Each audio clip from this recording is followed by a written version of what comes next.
किसी जमाने में एक लकड़हारा रहता था। जब वह बहुत बूढ़ा हो गया, इसने सोचा, जिंदगी के दिन करीब है, बेटे को नसीहत करनी चाहिए ताकि वह जिंदगी आसानी से गुजार सके। उसने अपने बेटे को पास बुलाया और कहा, मेरे बेटे, जैसा कि तुम जानते हो, जंगल के फुला किनारे पर देवदार का एक दरख्त है जिसको मैंने आज तक नहीं छेड़ा। कल तुम अकेले जंगल में लकड़ियां काटने जाओगे, क्योंकि यह मेरा आखिरी वक्त है। याद रखना बेटे, तुम भी उस देवदार को कभी हाथ न लगाना। जंगल में से जो चाहे काट लेना, लेकिन उस देवदार को कभी न काटना। यह कहकर लकड़हारा मर गया। इस वाक्य को कई महीने गुजर गए। एक दिन लकड़हारे का बेटा जंगल में गया। उसने देव के दरख्त को गौर से देखा और फिर अपने आप से कहा, इस दरख्त में कोई खास बात तो नजर नहीं आती, क्यों ना इसे काटा जाए। यह कहकर उसने कुल्हाड़ी उठाई और दरख्त के तने पर मारने लगा। दरख्त सरक कर थोड़ा परे हट गया। लकड़हारा एक कदम आगे बढ़ा तो दरख्त और भी पीछे हट गया। अब उसने दरख्त की तरफ दौड़ना शुरू कर दिया। दरख्त उससे भी आगे दौड़ने लगा। अब लकड़हारा थक हार कर उसी जगह वापस आ गया जहां से वह चला था। कुल्हाड़ी कंधे पर रख गधे पर सवार होकर घर की तरफ चलने लगा। चलते चलते रात हो गई। चारों तरफ अंधेरा गप हो गया। लकड़हारे ने गधे को रोका और रात वहीं बसर करने का फैसला किया। गधे को दरख्त से बांधा और खुद ऊपर चढ़कर मोटी सी एक शाख पर बैठ गया। सुबह हुई तो लकड़हारा दरख्त से नीचे उतरा, मगर वाह रे किस्मत, जिस जगह रात को गधा बांधा था वहां हड्डियों का एक ढेर पड़ा था और चंद कदम के फासला पर वहीं देव का दरख्त खड़ा था। लकड़हारे ने कुल्हाड़े कंधे पर रखते हुए कहा, अच्छी बात है, अब मैं पैदल ही इसका पीछा करूंगा। देवदार का दरख्त और लकड़हारा आगे पीछे चलते हुए पहाड़ों पर से गुजरे, वादियों और मैदानों में से गुजरे, यहां तक कि शाम हो गई। दिन का उजाला सिमटने लगा। यह रात भी लकड़हारे ने एक दरख्त पर बसर की और फिर सुबह होते ही देवदार के दरख्त के पीछे दौड़ने लगा। तीसरे दिन एक और अजीब वाक्य पेश आया, जिससे लकड़हारा देव के दरख्त को बिल्कुल भूल गया। अचानक उसके सामने एक नाग और एक मस्त हाथी आ गए। नाग और हाथी आपस में लड़ रहे थे। नाग हाथी को निगलने लगा, लेकिन हाथी के लंबे लंबे दांत रुकावट बन गए और हाथी नाग के हलक में जाकर फंस गया। लकड़हारे को अपनी आंखों पर यकीन ना आया। यह क्या हो रहा है? वह बुत बना उसी जगह पर खड़ा था। उसका दिमाग काम नहीं कर रहा था। हाथी ने जब लकड़हारे को देखा तो मदद के लिए चिल्लाया, बचाओ बचाओ, खुदा के लिए इस नाग को मार दो। जब तक जीऊंगा तुम्हारा एहसानमंद रहूंगा। जरा इस हाथी के दांत तो काट दो। नाग ने भी लकड़हारे से दरख्वास्त करते हुए कहा, मैं तुम्हें मालामाल कर दूंगा। बगैर कुछ सोचे समझे लकड़हारे ने कुल्हाड़ी उठाई, हाथी के दांतों पर देह मारी। दोनों दांत टूटकर दूर जा गिरे और नाग ने हाथी को पूरा अंदर निगल लिया। अब नाग ने बड़े इत्मीनान से लकड़हारे की तरफ देखा और कहा, मैं तुम्हें इस काम के बदले में बड़ी दौलत दूंगा। यह कहकर नाग लकड़हारे के साथ साथ चलने लगा। दोनों मजे मजे से गपशप करते हुए चलते रहे। रास्ते में एक झील आ गई। नाग ने लकड़हारे से कहा, तुम यहां मेरा इंतजार करो, मैं जरा नहाकर ताजा हो लूं। अगर कोई वाक्य पेश आए तो डरना मत, समझे? यह कहकर नाग पानी में उतर गया। उसी वक्त तेज हवाएं चलने लगी। चीखती चिघाड़ती अंधेरी के साथ तेज बारिश भी होने लगी। बिजली इस जोर से कड़कती थी, लगता था कि आसमान फट जाएगा। काले काले बादल एक दूसरे से टकराकर होलनाक गरज पैदा कर रहे थे। जब तक नाग पानी में नहाता रहा, यह सिलसिला यूं ही चलता रहा, और जैसे ही वह बाहर निकला तो आंधी थम गई और हर तरफ खामोशी छा गई। नहाकर नाग ने लकड़हारे को बताया, अब उसकी थकान दूर हो चुकी है, अब सफर आसानी से कटेगा। दोनों फिर चलने लगे। रास्ते के दोनों तरफ कासनी के बेशुमार फूल खिले थे। कभी उनको तोड़ते, कभी हंसते और कभी गाते नाचते। आखिर उन्हें एक मकान दिखाई दिया। नाग ने लकड़हारे से कहा, यह मेरी मां का घर है, हम इसी घर में जा रहे हैं। जब मेरी मां को पता चलेगा कि तुम मेरे बेहतरीन दोस्त हो तो वह खुश होकर तुम्हें मजे का खाना खिलाएगी। लकड़हारे ने कहा, कुछ खाने को मिल जाए तो मुझे बड़ी खुशी होगी। नाग ने उसे समझाते हुए कहा, खबरदार, कुछ मत खाना, बल्कि मां से यह कहना कि देवदार के दरख्त पर टंगा हुआ छोटा सा आईना दे दो। बातें करते करते वह घर के अंदर तक पहुंच गए। नाग ने दरवाजा खटखटाया। मां ने फौरन दरवाजा खोल दिया। बेटे का हालचाल दरियाफ्त करने के बाद पूछा कि यह अजनबी कौन है। नाग ने जवाब दिया, मां जी, ये मेरा सबसे अच्छा दोस्त है, ये मेरा मोहसिन है, इसने मेरी जान बचाई है। तो बेटा, इसे अंदर ले आओ ना, दूध और गोश्त से इसकी खातिर करो। मां ने कहा। लकड़हारा घर के अंदर तो चला गया, मगर इसने खाने से इनकार कर दिया और बहाना यह किया कि उसे भूख नहीं है, वरना जरूर खाता।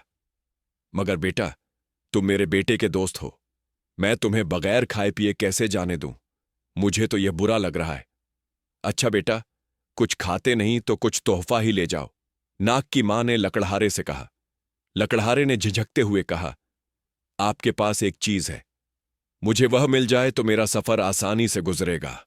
मां ने कहा, तुम नाम तो लो, मैं फौरन दे दूंगी।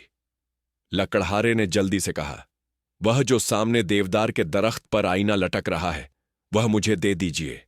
मां ने कहा, बड़ी मामूली सी चीज मांगते हो, बड़ी अजीब ख्वाहिश है तुम्हारी। लकड़हारे ने जवाब दिया, क्या खैर हो, यह मामूली सा शीशा ही मेरे सफर में काम आए। अच्छा बेटा, मां ने इतना ही कहा और आईना उतारकर लकड़हारे को दे दिया। नाग और नाग की मां से इजाजत लेकर लकड़हारा फिर से सफर पर रवाना हो गया। चलते चलते उसे ख्याल आया कि नाग ने अपनी मां से मुझे आईना क्यों दिलवाया, कुछ तो उसका मकसद जरूर होगा ना। यह सोचकर उसने जेब से आईना निकाला। उसकी पुश्त को उसने गौर से देखा, फिर उलटकर उसे सीधा किया और उसमें झांककर अपनी शक्ल देखने लगा। मगर आईने में उसे अपनी शक्ल की बजाय एक देव नजर आया। उस देव ने बड़े अदब से झुककर कहा, क्या हुक्म है मेरे शहजादे? इस अजीब वाक्य ने लकड़हारे के होश उड़ा दिए। वो 1 मिनट तक भूत बना खड़ा रहा। मारे हैरत के उसके मुंह से कोई बात ना निकली थी। थोड़ी देर बाद वह समझा कि देव उसे हुक्म देने के लिए कह रहा है। उस वक्त लकड़हारे को बहुत जोर से भूख लगी थी। मुझे भूख लगी है, मुझे कुछ खाने को चाहिए। मुंह से अल्फाज के निकलने की देर थी कि लकड़हारे के सामने एक दस्तरखान बिछ गया, जिस पर किस्म किस्म के खाने चने हुए थे। देव गायब हो गया। खाना इतना लजीज था कि बेचारा लकड़हारा उसका तसव्वुर भी नहीं कर सकता था। तो आईने का यह मतलब है, लकड़हारे ने दिल ही दिल में कहा। यकीनन यह जादू का आईना है। उसने जेब से आईना निकाला और फिर उसमें झांका। देव फिर हाजिर हो गया और बोला, क्या हुक्म है शहजादे? अब बेचारे लकड़हारे को कुछ सूझ नहीं रहा था कि क्या मांगे।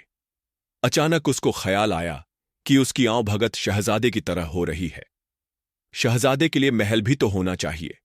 उसने कड़क कर कहा, मेरा महल कहां है? पलक झपकते ही वह एक आलीशान महल के सदर दरवाजे पर खड़ा था। वह बादशाहों की तरह चलता हुआ और महल की सजावट को देखता हुआ अंदर दाखिल हुआ। बड़े बड़े कमरों में कीमती कालीन बिछे हुए थे। दरवाजों पर भारी पर्दे लटक रहे थे। लकड़हारा आईने की करामात देखकर हैरान हो रहा था। उसने दिल ही दिल में कहा, इस आलीशान महल में मेरे साथ मेरी बीवी का होना भी तो जरूरी है, और ये बीवी बादशाह की बेटी हो तो वाह, आईने से बादशाह की शहजादी मांगनी चाहिए। ये ख्याल आते ही लकड़हारे ने आईने में झांका। देव ने हाजिर होकर पूछा, क्या हुक्म है मेरे आका? लकड़हारे ने उसे हुक्म दिया, बादशाह की बेटी मेरे सामने हाजिर करो। दूसरे ही लम्हे शहजादी उसके सामने बैठी थी। लकड़हारा उसे पाकर बेहद खुश हुआ और उसने उसी दिन उससे शादी कर ली। शहजादी के इस तरह अचानक गायब हो जाने से शाही महल में कुरहाम मच गया। मुलाजिमों ने महल का कोना कोना छान मारा, मगर शहजादी का कहीं नामो निशान न मिला। आखिर बादशाह ने हुक्म दिया कि मुल्क भर में मनादी करा दी जाए कि जो शहजादी को तलाश करेगा उसे मुंह मांगा इनाम दिया जाएगा। शहजादी के मिलने की उम्मीद खत्म हो चुकी थी कि एक दिन एक बूढ़ी औरत महल में आई और कहने लगी, मैं शहजादी के बारे में बादशाह से बात करना चाहती हूं। बुढ़िया को फौरन बादशाह के सामने पेश किया। बुढ़िया ने कहना शुरू किया, आलीजा, आपकी पूरी सल्तनत में शहजादी का कहीं नामो निशान नहीं मिला। इससे जाहिर होता है कि वह किसी ऐसे मुल्क में चली गई है जो 7 समंदर पार है, और यह भी मुमकिन है कि वह कहीं ऐसी जगह पर हो जिसके बारे में इंसान सोच भी नहीं सकता। इस पर बादशाह ने हैरान होकर कहा, आपकी क्या तजवीज है? पहले तो आप लकड़ी का एक संदूक बनवाने का हुक्म दें, फिर उस संदूक पर जश्त की चादर बनवाएं। संदूक इतना बड़ा हो कि मैं उसके अंदर बैठ और लेट सकूं, और मेरे साथ 9 दिन की खुराक भी रखी जाए। जब मैं उसके अंदर बैठ जाऊं तो आप उसका ढक्कन मजबूती से बंद करवा के खुले समंदर में फेंक देना। बादशाह को जहां से भी जरा सी उम्मीद नजर आती तो वह खुश हो जाता। उसने फौरन संदूक बनवाने का हुक्म दिया। फिर बुढ़िया को संदूक में बिठाकर 9 दिन की खुराक उसमें रख दी। उसके बाद ढकना मजबूती से बंद करके समंदर में फेंकवा दिया। समंदर की मौजें जल्द ही संदूक को खुले पानी में ले गई। संदूक दिन रात पानी की लहरों पर डोलता और बहता रहा। आखिर एक दिन सुबह के वक्त समंदर के किनारे मछेरों ने जाल फेंका तो उनकी नजर उस संदूक पर पड़ी। यह साहिल उस मुल्क में था जहां उस लकड़हारे का महल था। मछेरे बाहरी रसों की मदद से उस संदूक को किनारे तक खींच लाए। संदूक को खोलकर देखने का शौक सभी को जाए। वह उसकी खिदमत करेगी। मलका ने अपने शौहर से मशवरा किया, और जब वह राजी हो गया तो उसने बुढ़िया को अपने पास रख लिया। बुढ़िया महल में रहने लगी। 1 महीना गुजर गया। बुढ़िया को कोई भी काम नहीं करना पड़ता था। सब नौकर कोई भी काम नहीं करते थे। सब काम अपने आप हो जाते थे। महल का सब हिस्सा साफ सुथरा और जगमग जगमग कर रहा होता। खाने का वक्त होता तो लजीज और मजे का खाना खुद ब खुद ही आ जाता। जब लकड़हारा घर में ना होता तो बुढ़िया मलका के साथ घंटों बातें करती। वह मलका से कुरेद कुरेद कर पूछती थी कि महल के सब काम कौन करता है, बर्तन कौन सा कर जाता है, और खाना कौन पकाता है। बुढ़िया किसी तरह से इन बातों का राज उगलवाना चाहती थी, मगर इन बातों का इल्म मलका को भी नहीं था। जादू के आईने के बारे में उसे कोई इल्म नहीं था। वो यही जवाब देती कि इसके मुताल्लिक मेरे शौहर जानते हैं, मैं नहीं जानती। बुढ़िया बड़ी चालाकी से कहती, मलका आलिया, आप उनकी बीवी हैं। वह आपको नहीं बताते कि महल के सब काम कौन कर जाता है और बाहर का काम किसके सुपुर्द है। मैं हैरान हूं कि आप कैसी बीवी हैं और शौहर को आपसे कैसी मोहब्बत है जो वो आपसे यह राज छुपाता है। यह राज जानना आपका हक है। बुढ़िया हर वक्त इसी किस्म की पट्टी मलका को पढ़ाती रहती। मलका थी भोली भाली। वह बुढ़िया की बातों में आ गई और परेशान सी रहने लगी। एक रात उसने मौका पाकर शौहर से पूछा, मुझे भी तो मालूम हो कि महल के इतने सारे काम करता कौन है। आप अच्छे शौहर हैं कि मुझे इतनी बात नहीं बताते। लकड़हारे ने मलका की बात न टाली और खुशी खुशी जादू के आईने के बारे में मलका को बता दिया। मलका ने खुशी से आईना हाथ में ले लिया। वह दिल बहलाने के लिए उसमें झांकती तो देव हाजिर हो जाता और पूछता, हुक्म। मलका ए आलिया शहजादी दिलगी के लिए उसे इधर उधर दौड़ाती और खुश हो जाती। अगले रोज जब लकड़हारा हर रोज की तरह सैरो शिकार पर चला गया और बुढ़िया मलका के पास आकर बैठ गई तो मलका ने जादू के आईने के बारे में बुढ़िया को सारा किस्सा कह सुनाया। बुढ़िया ने चालाकी से यह भी पूछ लिया कि आईना कहां और कैसे काम करता है। मौका पाते ही बुढ़िया ने आईना चुरा लिया और देव को बुला लिया। देव ने हाजिर होते ही पूछा, क्या हुक्म है ये बुजुर्ग खातून? बुढ़िया ने फौरन कहा, मुझे और शहजादी को फौरन बादशाह के महल में वापस पहुंचा दो। एक लम्हे में दोनों बादशाह के महल में थी। बुढ़िया ने दोबारा देव को हाजिर किया और हुक्म दिया जादू के महल को राख का ढेर कर दिया जाए। अगले ही लम्हे लकड़हारे का महल राख का ढेर बन गया। लकड़हारा सैरो शिकार के लिए बाहर गया हुआ था। वापस आया तो ना महल था और ना शहजादी, बस राख का एक ढेर था। सर पकड़कर बैठ गया। अब क्या करें? शहजादी ने बाप के महल में जाने से पहले कच्चे गोश्त का एक टुकड़ा जादुई महल की एक बिल्ली को डाला था।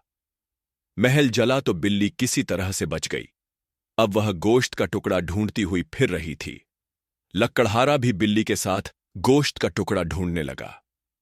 गोश्त का टुकड़ा जल्द ही मिल गया। लकड़हारे ने गोश्त के टुकड़े को 2 हिस्सों में तकसीम किया। एक टुकड़ा बिल्ली के आगे डाल दिया और दूसरा हिस्सा अपनी जेब में रख लिया। अब यही टुकड़ा शहजादी की आखिरी निशानी रह गया था। वह टुकड़ा जेब में रखकर शहजादी को तलाश करने के लिए निकल खड़ा हुआ। वह मंजिलों पर मंजिलें मारता रहा।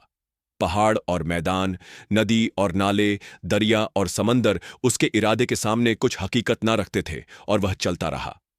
आखिरकार उस मुल्क में पहुंचा जहां का बादशाह उस शहजादी का बाप था। लकड़हारा सीधा शाही दरबार में हाजिर हुआ और बर्ची खाने में मुलाजमत के काम की दरख्वास्त की। इत्तेफाक से शाही बर्ची खाने में बर्तन धोने के लिए मुलाजिम की जरूरत थी। लकड़हारे का काम बन गया। अब वह किसी न किसी तरह से शहजादी से मिलने के मौके की तलाश में रहता।